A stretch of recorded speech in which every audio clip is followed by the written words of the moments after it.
What up, Wizards? It's Deb from the place. Got some more Avatar previews for you. That's my job now, looking at Avatar cards. There's like 30 of them today, too, so a lot to get to. Most of the action today is in the uncommon slot. There's some really good stuff there, which is nice to see. Sometimes playable uncommons can make or break a set, and there's one that probably should have been a rare. We'll get to it. Apart from that, though, there are good rares today. There's a couple more lands that just go in every single deck ever, so we'll get to those. But apart from that, there's a couple of really interesting rares and mythics I want to talk about today. But those are a little further down the line. Let's go ahead and get started with the whole 3 commons that we got to see today.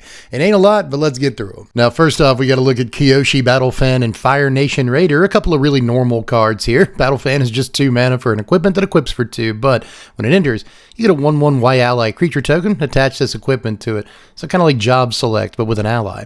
Equipped creature gets +1/+0. Hot dang. It's really not that much to write home about, you know what I mean? You get a 2 mana 2/1 ally in limited, and I guess that's something, but if you go to equip this to something else later, it costs like way too much. Just, what else you got? We got Fire Nation Raider. 4 mana, 3 and a red for a 4/2 human soldier with raid. When this creature enters, if you attack this turn, you get a clue token. It's good to see raid show up from time to time. It's always a pretty easy ability to plug into a set. I do like getting a clue token, but you have to enable it to get the clue token. And apart from that, it's just a 4 mana 4/2 vanilla guy that's going to like trade with 2 drops. I mean, again, what else you got in the common slot? We got the final common of the day. It's Sandbender's Storm. Pretty bad when this is the best common of the day. It looks really cool. This is 4 mana, 3 and a white for an instant. Choose 1. Destroy target creature with power 4 or greater, or Earthbend 3. At instant speed. I guess you get a hill giant with flash in a way, a 4 mana 3/3. And that's kind of cool. It's also a 4 mana 3/3 that in some ways is protected from death because, the land will just come back if it leaves the battlefield for whatever reason. But apart from that, you get a removal spell that's a little bit too expensive, but it's nice to have both of these modes on one card. And I would probably sneak this into a couple of limited decks from time to time. But we'll start the uncommons today with a card that I think is uniquely bad, actually, and I want to talk about it. This is Fatal Fissure. 2 mana, 1 and a black for an instant. Choose target creature. When that creature dies this turn, you Earthbend 4. So I'll acknowledge there are a number of ways to use this. You can use it on your own guy once you take a block and you know it's going to die anyway. Opponent points a point and click removal spell at it or something like that. Instant speed, Fatal Fissure, my own dude. Still going to die, but I get a 4/4 out of the deal. All right. Or, block one of your opponent's creatures. You know it's going to die. Maybe you have a removal spell to point at one of your opponent's guys, and you can Fatal Fissure and kind of combo off and get a 4/4 and take their dude off the table. Like, all together, these are cool situations, but this is by definition situational.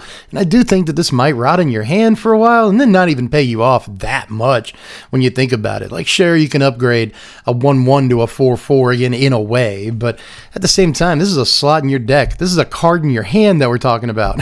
I'm just not sure this is going to be optimal in most situations, even in limited, because then you might really be standing around waiting for the situation, the perfect spot to use this for too long. And the whole time, it could have been another creature on the table. It could have been an actual removal spell in your hand. It just doesn't do anything unless you can do something else. And even though a creature dying is somewhat common, don't get me wrong, I still think there's a lot of better ways to use the limited slots in your deck than this card. I'm talking about limited here. I'm just not a big fan of this, but I'm willing to be proven wrong. It's a pseudo protection spell that can also pay you a 4/4 for taking out an opponent's creature. It sounds kind of powerful on the surface, but again, I think that you'll be waiting for the perfect spot to use it and all that, and the whole time, it could have just been a better Magic card that you're actually going to play, so I'm just not too sure. Look at a couple of green legends in the uncommon slot that look like they go together to me. Here's the Boulder, ready to rumble, and Boomy, King of 3 Trials. Now, the Boulder is 4 mana for a 4/4 legendary human warrior performer. Whenever he attacks, Earthbend X, X being the number of creatures you control, with power 4 or greater. There are good uncommons today. I hate to make it sound like I'm just like poo-pooing every uncommon, but there have to be bad Magic cards, right? Every Magic card can't be the best thing you ever see in your life. This is cute. I'll say that much. If you do have like 3 creatures with power 4 or greater, then suddenly you're earthbending for a pretty decent amount every turn, but I'm just not sure at the end of the day how much that's actually worth. So we'll look at Boomy, King of 3 Trials here. This is 6 mana, 5 and a green for a 4/4 legendary human noble ally. When it enters, choose up to X, X being the number of lesson cards in your graveyard. You can either put 3 +1/+1 counters on Boomy, or target player scries 3, or Earthbend 3. And of course, if you have a maximum of 3 lessons in your graveyard, really a minimum, is that right? Then you can do all of these things. And that might almost be worth it, because at that point, you'll get like 10 power on 2 different guys, and you get a scry 3. And that's all right. But the problem with that is that it's just all right. Again, I'm not sure how much I actually love this thing, but if you are in limited and you got a few lessons, and you probably will, even at pre-release, you don't have to build a lessons deck. You'd probably just be able to put some lessons in your deck. It shouldn't be too tough. So, I don't know. If you can get the full value off of this, and at least you get a 7/7, fix your draw, get closer to your real bombs and Earthbend, which you might have other value off of. Altogether, maybe, but just a maybe. So let's step things up just slightly, not too much, and look at Cruel Administrator and Fire Navy Trebuchet. Now, Cruel Administrator is 5 mana, 3 a black and a red for a 5/4 human soldier with raid. Enters with a +1/+1 counter on it if you attack this turn. So get yourself a 6/5. It's not too bad. When this creature attacks, create a 2/2 red soldier creature token with Firebending 1. That's even better. I think this is a pretty cool little kind of in-gamey card. In limited, especially at pre-release, creature factories tend to be really good, and there's not a whole lot that's going to be able to block this profitably, especially if it is a 6/5. So very top end of your Rakdos aggro deck, go for it if you've got the cards. But speaking of creature factories for limited, here's Fire Navy Trebuchet. This is 3 mana, 2 and a black for a 0/4 artifact wall with Defender and Reach. Whenever you attack, create a 2/1 colorless construct artifact creature token with flying named Ballistic Boulder that's tapped and attacking. Sacrifice the token at the beginning of the next end step. So it's not Urabrass Forge or whatever, but it is noteworthy that the creature has flying. You get one every single turn. That'll trigger any like a creature came into play abilities. That's kind of cool. It also triggers any sacrifice a creature abilities. So there might be ways to use this card outside of limited, but I do think that in limited, it's a pretty reliable little thing. In a way, it's a Windrake. 3 mana 2/2 flyer, right? But docks a point of toughness every turn, but also gives you a 0/4 reach to block with. So that's pretty cool, unless your opponent already also has one, right? I imagine if you and your opponent both have these, you just kind of run into each other or whatever. Trebuchet blocks the 2/1 boulder, and then your Trebuchet blocks their 2/1 boulder or whatever. So cancel each other out and all that. But I still think this is a pretty slick card. Creature factories, again, are always kind of worth it in limited. And if you've got any extra ways of getting value off the creatures you're creating, then you're kind of in the money. So altogether, a pretty cool card that I don't think sees any life outside of limited, but will be a pretty decent card there. But next to the uncommon slot, we'll look at Wolf Bat as well as Earth Kingdom Jailer, which I actually think is pretty decent. But Wolf Bat, which sounds like a Swedish metal band, is 3 mana, 2 and a black for a 2/2. Get this, Wolf Bat, and has flying. Whenever you draw your second card each turn, you may pay a black mana. If you do, return this card from your graveyard to the battlefield with a finality counter on it, which I think is dumb. To be honest, I'm not sure that we needed the finality counter. But speaking of Windrakes, this is just a Windrake that comes back the one time, and that might be okay. Again, in limited, it's not too much to really talk for too long about, but it sure is cool. It's a Wolf Bat. It's dope. And really, the more you think about what it would be like in real life to encounter a Wolf Bat, the more terrifying it becomes. So I'm going to move on to Earth Kingdom Jailer. 3 mana, 2 and a white for a 3/3 human soldier ally. When this creature enters, exile up to 1 target artifact, creature, or enchantment an opponent controls with mana value 3 or greater until this creature leaves the battlefield. So it's one of these, and I feel like we don't have a whole lot of these in standard, or at least they're not seeing play. Creatures like this haven't really seen play in a good long time. I guess we have the spaceship. The 3 mana spaceship in white that kind of does something similar. But there was a time when like Brutal Cathar and Fiend Hunter were really, really good creatures, and I fear we've kind of moved away from that. But at least this has a not embarrassing power toughness. You know, usually it's like a 1/4 or a 1/3 or a 2/2 for 3 mana. In this case, we get a full-on 3/3 for 3. Okay, I'll take that. And we also get a pretty good spread of targets. You know, artifact, creature, enchantment, that's a whole lot of different stuff. We can take out a Simulacrum Synthesizer or a Caretaker's Talent or a Screaming Nemesis. It doesn't really matter. And I like that spread of options, but they all have to be mana value 3 or greater. That's kind of nice if you're getting a 3, 4, 5 drop. There's ways to get mana value off of it, but obviously you're not going to get anything small. And if you went first, your opponent has only taken their second turn by the time you're playing this on curve, and that could present some issues.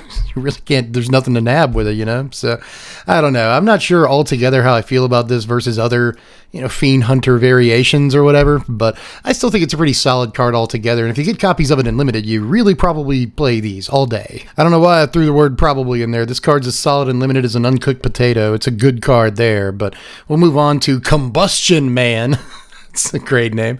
As well as his technique. Here's the combustion technique as well. But Combustion Man, are we still in Spider-Man? This guy seems in Spider-Man vibes. Or maybe like a Mega Man, robot villain. But anyway, Combustion Man is 5 mana, 3 and 2 red for a 4/6 legendary human assassin. Whenever he attacks, destroy target permanent unless its controller has Combustion Man deal damage to them equal to his power. Boy, I wish this was an ETB trigger. I would be singing its praises if it was, but instead we get an attacks trigger. That could be okay if you can devise a way of giving it haste. I could see that, but I don't want to pay 5 mana for this and wait a whole turn to get this trigger. That makes it a little bit worse, but I still think this is kind of bombish in Limited, because if it doesn't die and you get in multiple attack steps with it and your opponent has to make this choice like over and over, it probably takes over the game, especially again with this huge toughness. It is tough to deal with, so I kind of really like it there. I think it really does hedge on bomb territory, and eventually your opponent's going to be at a low enough life total. They just have to let you blow their stuff up, and that's going to present, a spiral, I guess, a spiral effect where they really can't, the less they can do about it, the less they can do about it. So I do think it's going to be really fun to play in Limited, but Combustion Technique is just a decent little removal spell there. This is 2 mana, 1 and a red for an instant speed lesson that deals damage equal to 2 plus the number of lesson cards in your graveyard to target creature. If that creature would die this turn, exile it instead. I guess you get a cool little exile. That's not bad. I don't remember that from the first time I read the cards. That's why I'm remarking on it now. But in any case, this looks like Special Beam Cannon to me. Haven't seen Avatar. Everyone keeps telling me to watch it, including one especially persistent commenter. But in any case, this just looks like Special Beam Cannon. But either way, if you have even one lesson in your yard, this just becomes lightning strike that can only target creatures. If you have any more than that, it starts becoming a really good card. If you have 3 lessons in your yard and this can deal 5, gravy. That's actually a very playable removal spell at instant speed. So if there is such a thing as a lesson deck in Standard, I think this will probably be one of the removal spells of choice in that. But as far as Limited goes, you just play all the copies of this that you get, because 2 mana for 2 damage to a creature is going to be good most of the time. It's also kind of a better the more of them you can draft, or the more of them are in your sealed pool. If you have like 3 of these, then the first one will supercharge the second one, which will super duper charge the third one that you cast. So, the more lessons that you have in your yard, the better. So like that about it. But we'll move on here to Earth Kingdom Protectors, as well as Kyoshi Island Plaza. Now, EKP over here is pretty decent in your allies deck specifically. A single white mana for a 1/1 human soldier ally with vigilance. Sacrifice this creature. Another target ally you control gains indestructible until end of turn, so a selfless savior, but only for allies. Nowhere near as good as a selfless savior, even though they slap vigilance and some relevant creature types on it. I do like this as a 1-drop in your ally decks in Limited, but if you're gonna build an ally deck in Standard, you have to play 4 of this. I just think that this is a definite for sure shoe-in play set. Let's go, no questions asked, if an ally deck is a real thing in Standard, but I'm still not convinced that it is. That said, in Limited, play this. I think you play it even outside of a purely dedicated allies deck, because even your pre-release deck that's not geared towards allies specifically is probably going to end up having 4 allies in it or something like that, just by that's a fact that's how this set is put together. Like every other creature's an ally, right? So, I think it's even got some value there. And I'm not always the biggest fan of 1-drops at pre-release. Not usually, but in this case, definitely make an exception. Now, Kyoshi Island Plaza is our shrine for the day. We see the mono green one here. 4 mana, 3 and a green for a legendary shrine enchantment. When it enters, search your library for up to X basic land cards, X being the number of shrines you control. Put those cards on the battlefield tapped, wow, and then shuffle. Whenever another shrine you control enters, search your library for a basic land card, put it on the battlefield tab, and shuffle up. That is pretty crazy. So it follows the same template as all the other shrines that we've seen so far, and I think this might be the last one. Maybe I'm wrong. What does the white shrine do? Maybe we've seen it. Either way, this may cost 4 mana, but if you have just one other shrine when it comes into play, then suddenly it is Explosive Vegetation, Invasion of Zendikar, all the other cards in between that have been like this.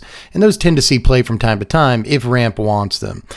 That said, this will give you much more value, I think, most of the time than an Explosive Vegetation for sure, but even more so than an Invasion of Zendikar. It's kind of tough to flip that things over from time to time, but in this case, you'll just get like 2 basics the turn this comes into play, and then the next turn, you'll probably get another one, and that is really, really good value for just your 4 mana. I feel like in some games, this is going to put 4 or 5 lands into play before it's all said and done, and that is Wet and Wild. So I don't know if it's the best of the shrines that we've seen so far, there's a couple that have been really, really good. The blue one just draws all the cards in the world. Like, Shrines is actually looking pretty sick.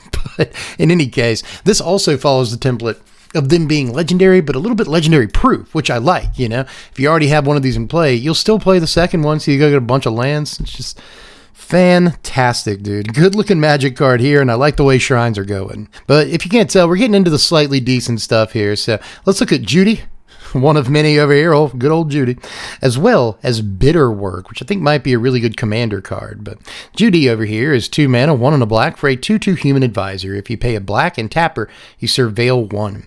Create a token that is a copy of this creature and then sacrifice an artifact or creature. Activate only as a sorcery. So I don't love the sorcery speed on this effective sack outlet right here, but it is just a once a turn on your turn sacrifice outlet that costs mana. So this I'm not sure is quite good enough for the Aristocrats decks in Standard, but it is another 2-drop way of sacking stuff. So if you need something outside of Bartolome and outside of Emerald Crawler Zealot, then this is kind of there for you, and you don't mind surveilling, especially in the Raise the Pass variants of Aristocrats. I do like that it gives you the copy first and then lets you sack an artifact or creature. So maybe you sack the thing that you just made, or maybe since it lets you sack an artifact, you can sack, say, a clue token from a Novice Inspector or something like that. So altogether, a pretty interesting little way of sacking stuff here. And she's also a freak. She's a freaky looking dude. Like, what a scary looking Magic card in some ways. So I kind of like the design on this thing, even though I'm not sure it can go all the way in Standard. I still respect what it's trying to do. But here's Bitter Work. This is 3 mana, 1, a red, and a green for an enchantment. Whenever you attack a player with 1 or more creatures with power 4 or greater, draw a card. This also has Exhaust 4 to Earthbend 4, but you can activate only during your turn. Not at sorcery speed, during your turn. I think that's kind of interesting. But in any case, yeah, I just like the first line of text on this. It's not like too impressive or anything, but I still think there's going to be plenty of, especially commander decks again, that can more or less guaranteed get the value out of this. And it's only once a turn, it's only an extra card, but, you know, even though that's not quite Phyrexian Arena, I don't think that most Gruul decks should have a problem drawing a card off of this most turns of the game, and that is somewhat exciting, so a pretty decent little piece of work. But next, let's really kick it up a notch and look at Enter the Avatar State as well as Ero's Demonstration. Now, Enter the Avatar State is 1 white mana for an instant speed lesson. Until end of turn, target creature you control becomes an avatar in addition to its other types. And this is the business part. Gains flying, first strike, lifelink, and hexproof. Wow. That's pretty crazy, man. Flying and lifelink, first of all, is a way to get a creature through for damage that matters, right? But apart from that, hexproof. That's the real business end of this. You know, your opponent tries to ping your dude with the removal spell, and you say the biggest no of all time. This is one of the better looking spells that does this, that I've like ever seen. And sure, other cards like, say, Shard Mage's Rescue will give you the benefit of being an enchantment, and sometimes that matters for your decks or whatever. You got Optimistic Scavenger chilling on the side, but in most cases I think this is going to be one of the more desirable ways to play this effect in all of Standard. Flying and lifelink and even first strike are absolutely no joke at 1 mana, and it's a lesson too, for whatever that's worth, and it might be worth a little bit to you. So just a really good version of an effect that we've seen a bunch of times for 1 mana in Magic history, but this is one of the better looking ones I can remember. But next, let's look at Ero's Demonstration, which I think is a banger removal spell. This is 2 mana, 1 and a red for a sorcery speed lesson. Keep that in mind. You choose one of these things. Either Demonstration deals 1 damage to each creature your opponents control, or Ero's Demonstration deals 4 damage to target creatures. So 4 damage for 2 mana at sorcery speed is a playable-ish removal spell. I don't love sorcery speed, but you know, that's just obliterating bolt without the exile, which I will take some of the time. It's not going to be as good against Vivi, right? We've seen obliterating bolt show up in a lot of sideboards and even main decks that have red in them lately, specifically because it's good against Vivi, and that's a sorcery speed card. But again, the exile is one of the things that matters most, so I can't say this is straight up better than bolt. But I will say that 1 damage to each creature your opponents control. Again, I love the phrase your opponents control rather than each creature on this. Could be really good, you know, kind of an in the festivities effect. We've seen a lot of effects in red like this for 1 mana before, but I love that this can take out a largish or important creature, but also take out a board full of tokens, Fountain Port tokens or something like that. Can take out Llanowar Elves and a number of other creatures in between. You know, this has a few targets in mono red. It's got a few targets in the discard deck like Marauding Mako before they start discarding cards. It can take out like Flood Pit's Drowner and Deep Cavern Bat against the Dimir decks, so it's got a few targets there. You'd be surprised how many things have 1 toughness in this format. It's one of the reasons Nova Hellkite is such a playable card. There's a lot of like removal targets for the 1 damage on it. So really don't discard or discount the first mode on this. I think there might be ways to pick up more than 1 thing somewhat often in standard right now. So I like that mode, and I think that you can plug it in more than once in a matchup depending on what you're up against. So altogether, again, a pretty strong looking card in my opinion. But we're rounding the corner on these uncommons. We only have 2 more to look at today, and we'll look at Professor Z Anthropologist next. This is 2 mana. They're both Izzet hybrids. This is a 0/3 legendary human advisor ally. You can tap this to discard a card and then draw a card. So just a looter for 2 mana. Or you can pay 1, tap it, and sacrifice Professor to return target instant or sorcery card from your yard to your hand, activate only during your turn. So again, not sorcery speed, but only during your turn. So you can do it during combat and get back an instant or something and use the fire-breathing mana that you've gotten from other creatures to cast that thing. So that's kind of a nice interaction. But the ability just to sack him to bring an instant or sorcery from your hand or from your yard to your hand is good enough. I think we have seen a number of these looting creatures in standard, and just being a 2-mana looter doesn't make it good enough. You know, Kitsa Otterball Elite doesn't really show up that often, but she has shown up from time to time, I guess. But either way, you don't see it every day. That said, Professor Z being able to bring back, you know, even just a removal spell or something could be relevant enough for it to see some amount of play, but I don't love the power toughness on this. Just throw that out there. But still, I don't know. It might like edge its way into a deck or 2 here and there, and it's a card that I think is pretty cool. But the final uncommon of the day is one where I think they just forgot to color in the rarity symbol. Honestly, I feel like this should have been gold, but for some reason it's silver. This is Destined Confrontation. 4 mana, 2 and 2 white for a sorcery. Each player chooses any number of creatures they control with total power 4 or less, and then sacrifices all other creatures they control. Yeah. That's just a rare. That's a rare sweeper right there. And I like this because if we have a bunch of small guys, you can keep up to like 4 dudes on the table if they all have 1 power. If you have a bunch of 0 power dudes, this is incredible. For what that's worth, I guess you can probably finagle that and make it happen. But one way or the other, yeah, you can just keep like a 1 big dude. You can keep your commander in commander if you want to do this. There's probably better sweepers, but there's sweepers like it in commander. There's ones that specifically say keep your commander out and destroy all other creatures, or choose 1 creature, destroy all the other creatures. And this is a little bit like those, but it's a freaking uncommon.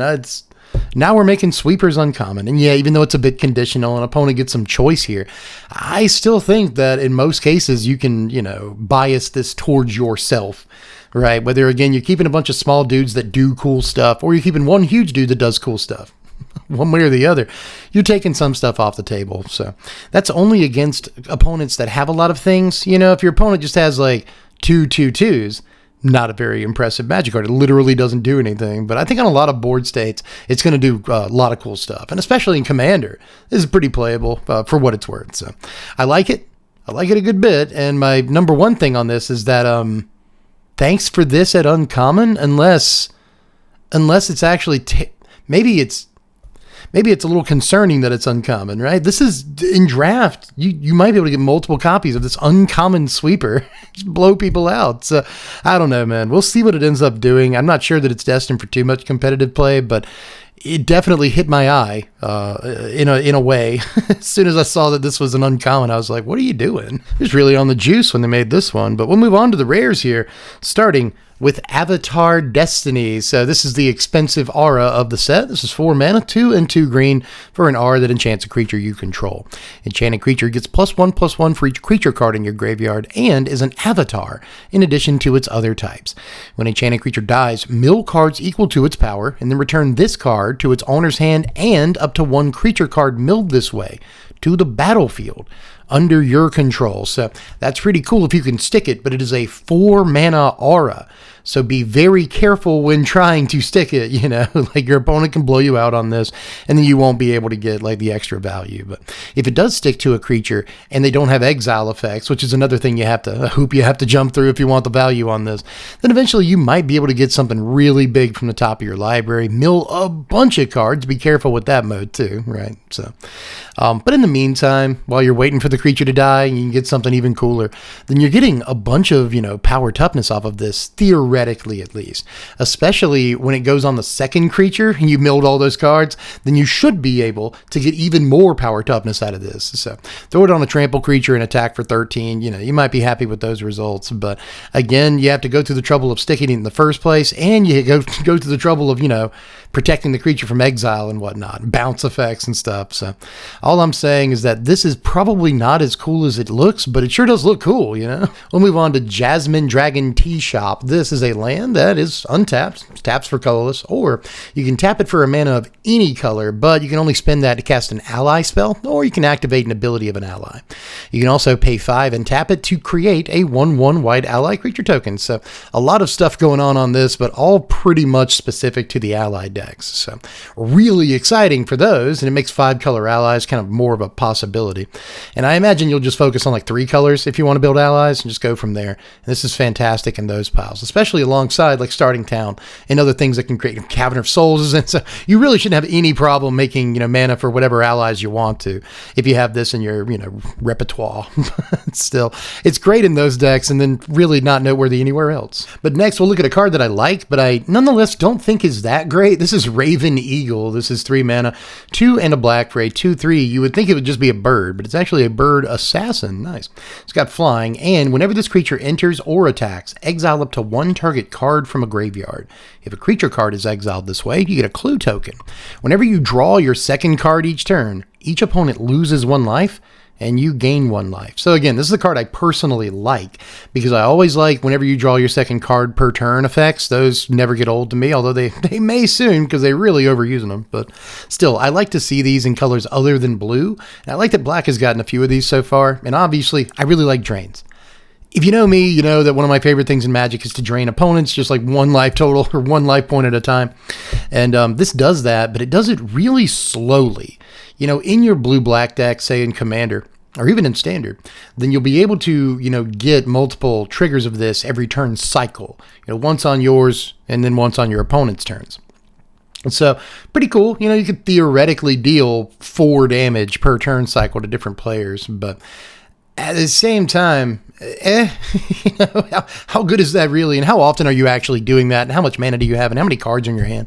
Do they all just draw cards? I mean, maybe if you built your deck right, but still, you're not going to proc this every single turn of every single turn cycle. And I think that it drains a little bit too slowly, even though I want to be excited about that last ability. I'm just not sure that it is everything you want it to be. And eventually, I guess this will give you multiple clue tokens over a game. And that might be the actual best thing about it. But in Standard, when we get to that format, I just don't think that this is the best 3-drop you could be playing. I can name like 5 off the top of my head, but that's going to give editing dev a lot of work. You know which ones they are. You know, you got Carsey, Revenant, and Preacher of the Schism, and all kinds of stuff. You know, Sephiroth in this format. So, yeah, I'm pretty sure Raven Eagle is right out of Standard playability. But even in Commander, I'm just not like convinced that this is going to be a very good card. But I do like the design. You see how those are different things. But next, let's look at, and I apologize in advance for my pronunciation here, the Walls of Ba Sing Se. This is 8 mana for a 0/30. Legendary artifact creature wall with Defender. Other permanents you control have indestructible. Wow, a 0/30. That is a huge toughness value right there. Really want to play this in any Defender deck whatsoever. Great, amazing in those. And I guess maybe, isn't there a thing that like you win the game if the total power and toughness of your creatures is a certain amount? Something like that, but let's not think about that. Let's Let's think about the fact that this says other permanents you control have indestructible, which is a wild line of text and a card that any deck and commander can play. I think it's specifically good in green, where you can just ramp into it a lot more easily than other colors. But obviously, you know, any commander deck with a bunch of Soul Rings, Mana Vaults, Grim Monoliths, Basalt Monoliths, whatever, can probably, you know, Thran Dynamos, whatever you're doing, can end up playing a card like this pretty quickly. And once you've done it, it basically has to be wiped off the table or everyone's in trouble. So just a pretty wild looking Magic card, I think, in some ways. And even though I feel like in every set lately, we've been getting these like 7-8 mana, you know, artifacts any deck can play, and they're usually not that important or expensive. You can get an End Stone for like $3 right now. That is a great deal. And I imagine this will probably fall in the same bucket, but it's a really cool Magic card, man. But let's get to the stuff I really like in the rare slot today, starting with the Earth King, because you got to start somewhere when you get to the good stuff. 4 mana, 3 and a green for a 2/2 legendary human noble ally. When the Earth King enters, you get a 4/4 green bear creature token. Whenever one or more creatures you control with power 4 or greater attack, search your library for up to that many basic land cards. Put them onto the battlefield tapped, and then shuffle. So if you haven't noticed yet, we have a power 4 or greater like sub-theme in the green cards in this set, and that's pretty good considering we already kind of have that sub-theme on several cards in green throughout history. So I don't know how much you want this to be your commander, but in the 99 of a green commander deck, this looks pretty stout, you know, even in Gruul or other color combinations, Golgari, you'll have plenty of large-ish creatures, and if 2 of them attack, you get to cast Explosive Vegetation. That's wild. Any more than that, and you're getting all the value in the world, you know. So even though this doesn't have a bunch of ETB value, I guess it's noteworthy that the creature it creates is not legendary, so it is kind of blinkable in that way, it's bounceable in that way, it's reanimatable in that way, and I like that. It's just good to have this ability on the table, whether you're playing it on curve or you're playing it on turn 7 when you already have 3-4 power guys, and you can ramp with it the turn that you play it. So again, mostly in Commander, I think this is pretty decent, a pretty attractive Magic card, but I think maybe in Standard you try some stuff out with it. But if you're attacking with a bunch of 4 power guys, you're probably already winning, and this feels a little win more-ish. But again, in Standard it can be blinked by Charming Prince and all that stuff. It might be worth at least trying out. But again, I think the real home for this is Commander, and I don't have a problem with that. But if you want a good ramper in green for Standard, you drive a pretty hard bargain, but I think I got one for you. This is Earthbender Ascension. 3 mana, 2 and a green for an enchantment. When this enchantment enters, Earthbend 2, and then search your library for a basic land card, put it on the battlefield tapped, and then shuffle. This also has landfall. Whenever a land you control enters, put a quest counter on this enchantment. When you do, if it has 4 or more quest counters on it, put a +1/+1 counter on a creature you control. It gains trample until end of turn. So the first place my mind goes is the Tifa deck, pretty obviously, but the Tifa deck doesn't need the trample this will eventually provide. And it might be too many turns until you can start getting the counters, but obviously you want to put +1/+1 counters on Tifa and Mossborn Hydra, and if the game goes a little longer than you want it to, this will help you do that. You might be able to do it pretty quickly with Fabled Passages and stuff like that too, so it might not even take as long as I think it will to get all the quest counters on this. That deck is uniquely suited for a card like this, and if nothing else, this does put a creature on the table, sort of, when you cast it. It may not be as good as Summon Fenrir or a couple of the other cards like this in Standard already. We have a multitude of cards that cost 3 mana, usually put a body on the table, and also ramp. Overlord of the Hauntwoods is another one that comes to mind that has seen a lot of play in the past. So I'm not sure this necessarily competes with some of those cards, but it might be better than a lot of those cards. Again, it gives you a creature to throw in the way and block in case, you know, you need to do that. I will say, if you cast this on turn 3, you might earthbend one of your lands, but it's still tapped down, right? So you don't get a creature like Fenrir that can block that turn. But I don't know how much of a consideration that really is. I think that maybe starting the next turn, you can get this fully powered up through a variety of means, and then just start basically having, you know, again, if you're putting a bunch of lands out every turn, you're getting a bunch of +1/+1 counters every turn. And even if they're only going on Mossborn Hydra, then suddenly that gets really out of hand really fast. So again, I think this has at least the one home that we want to try it out in, but when you move out of Standard and into Commander, again, it's a landfall ability, and those tend to be pretty popular. And it does give you the ramp up front. Might not be a better card than Cultivate or whatever, but in certain decks, it might be a way better card than, say, Kodama's Reach or Cultivate. So again, give it its flowers in that format too. But I think that if there's a card that's Standard playable that we've seen so far today, this is probably in the top 3. But let's look at a couple of lands here. I promised them to you earlier. I'll show them to you now. We got Ba Sing Se as well as Fire Nation Palace. Now, I'll attempt this one more time. Bossing say, am I doing it right? This is a land that enters tapped unless you control a basic land. So calm down. It should enter untapped most of the time. It taps for a green mana, or you can pay 2 and a green and tap it in Earthbend 2 at sorcery speed. So not too shabby, you know, kind of a creature factory land without really being a creature factory land. So, you know, I'm not sure how I feel about it, but I do like the ability to just kind of, with very little opportunity cost, throw this in my deck and then use it when I need to use it. So I like it a good bit. You don't really want to play it on turn 1 unless you just don't have a turn 1 play, and then I guess it's fine. But still, most of the time, if this is like your only land in your starting hand beyond, you know, a non-basic or something, then you might run into some trouble. But for the most part, I think this is more or less a free spot in a lot of decks, and it's worth playing. Now, all the same things could be said about Fire Nation Palace, but I think this is probably the better of these two lands, all things considered. This is a land that enters tapped unless you control a basic land. This one taps for red, and you can pay 1 and a red and tap it to have a creature you control gain Firebending 4 until end of turn. Now, really, this is just netting 1 mana because you're tapping 2 lands and this, and you're Firebending 4. So again, 1 mana is all you really net, but it is still a land that technically, sort of, under the right circumstances, taps for 2 mana. If you want to look at it that way, it is a land that nets you an extra mana when you tap it, and those tend to be very powerful, but you have to have a creature that you're actually attacking with, right? It has to get to the attack step to attack. So there's a fair amount of, you know, places you might get stopped along the way. But again, more or less free land in terms of opportunity cost. I think this is fantastic in Commander and a lot of red decks because you'll have a lot of ways to dump that mana off. But there's another one that I think might be somewhat playable in Standard because why not? You've got like 18 mountains in your deck anyway. You've probably got room for at least one of these, and it isn't legendary, so you might play more than that. But in any case, so long as you find this, then suddenly it becomes a little bit easier to cast, you know, Combat Trick plus Lightning Strike in the same combat step, and that might be really worth it. But we'll finish up the day with what I think is the splashiest, bombiest card of the day, the Legend of Kyoshi here. This is 6 mana, 4 and double green. For a Saga enchantment, on Chapter 1, you draw cards equal to the greatest power among creatures that you control. Already sold. On Chapter 2, you Earthbend X, X being the number of cards in your hand.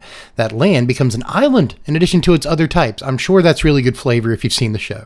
On Chapter 3, exile it, returns to the battlefield transformed, and it becomes Avatar Kyoshi.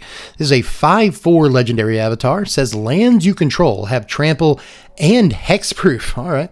You can tap this, though, for X mana of any one color, X being the greatest power among creatures you control. Wow. Now, the reason I bring this card up last is because I think it's actually going to be one of the biggest commander bangers in the set. We've seen a few effects a little bit like this see some play and almost become staples in mono green decks especially. Things like Riskar's Expertise come to mind. That's not a bad card. It gives you a free card. This doesn't quite do that, but I still think that on most levels it's going to be better than Riskar's Expertise, especially once you get it flipped over.